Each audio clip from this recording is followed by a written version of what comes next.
Hello, in this video we show you how to reset the service indicator on BMW E46.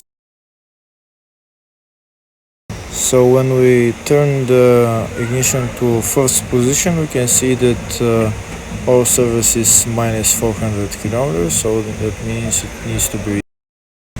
To reset the oil service, you need to turn the ignition off, press the left reset button and hold it while you turn the ignition to the first position, and then the reset light will come on. You release the button and press it again and hold it until the reset starts flashing, and now you can press it again, and that's it. The service is reset. Thank you for watching.